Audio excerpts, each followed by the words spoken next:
Ces promotions, vous les observez, vous les cherchez particulièrement en ce moment puisqu'il y a l'inflation. Justement, les derniers chiffres de l'INSEE sont tombés ce matin. Les prix ont augmenté de 5,1% sur un an. Ça ralentit. C'est une hausse qui ralentit pour la première fois depuis plusieurs mois. Baptiste Morin, chef du service économie d'Europe 1 avec nous. Bonjour Baptiste. Bonjour Romain. Comment expliquer cette accalmie ? C'est la conséquence du ralentissement des prix de l'énergie. Ils augmentent plus de 3 fois moins vite par rapport au mois d'avril.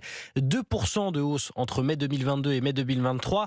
On n'était pas retombé à ce niveau-là depuis plus de 2 ans, depuis le début de l'année 2021. La hausse des prix ralentit aussi par conséquence de l'inflation alimentaire qui recule. Elle baisse de 1 point en mai par rapport à avril.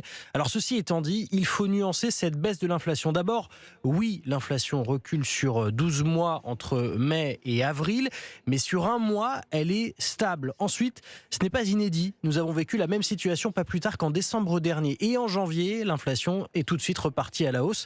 Et puis enfin, nous entrons dans une période où regarder l'inflation sur 12 mois, c'est occulter l'inflation des mois précédents, ces 12 mois-là. Les prix ont augmenté, c'est vrai, de 5,1% entre mai 2022 et mai 2023. C'est le chiffre que l'INSEE révèle ce matin. Sauf qu'en mai 2022, il y a un an, les prix avaient déjà augmenté de 5,2% sur un an. Bref, il ne faut surtout pas attendre de conséquences concrètes sur le portefeuille des Français. Merci beaucoup Baptiste Morin pour ces explications.